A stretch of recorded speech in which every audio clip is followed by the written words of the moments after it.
Laissez-moi vous raconter certaines des choses que j'ai apprises de cette expérience. Ce que Dieu m'a enseigné. J'étais un homme très pauvre. En fait, j'étais tellement pauvre que j'en étais malade, et que je n'avais personne pour s'occuper de moi. Même les chiens venaient me lécher. À cause de ma condition, je me sentais insignifiant et sans espoir dans ce monde. Mais ma foi en Dieu n'a pas vacillé. Et à ma grande joie, lorsque j'ai ouvert les yeux au paradis, j'ai appris que je n'étais pas insignifiant pour Dieu.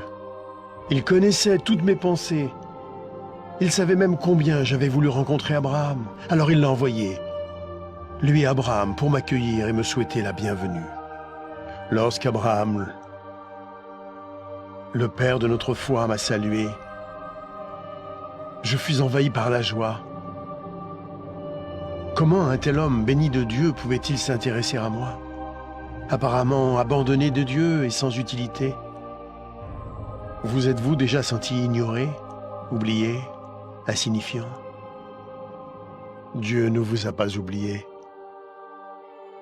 Où que vous soyez, qui que vous soyez, quels que soient vos problèmes, j'ai appris que personne n'était oublié de Dieu.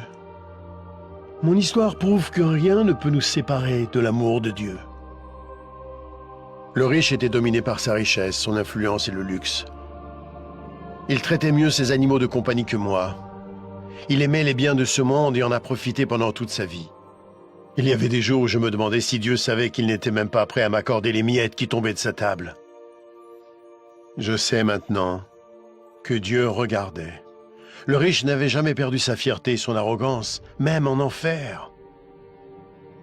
Avez-vous remarqué qu'il a demandé que je le serve parce qu'il avait l'habitude d'être servi? L'enfer est plein de gens qui veulent être servis. Mais parce qu'il avait été servi sur terre, Abraham lui a dit qu'il avait déjà bénéficié des plaisirs et qu'ils étaient terminés. J'ai appris comme il est important pour Dieu que nous servions les autres sur terre. Plus spécialement ceux qui sont faibles et qui souffrent. Mon histoire illustre la façon dont Dieu veut que nous utilisions notre argent, nos biens et notre influence.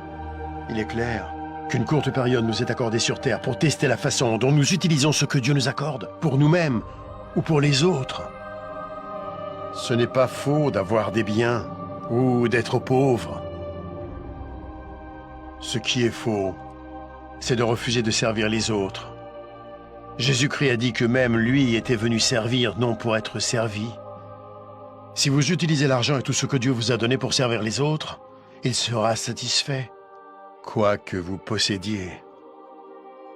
Vous pouvez vous interroger sur l'enfer et le paradis, et sur ce qui arrivera après votre mort.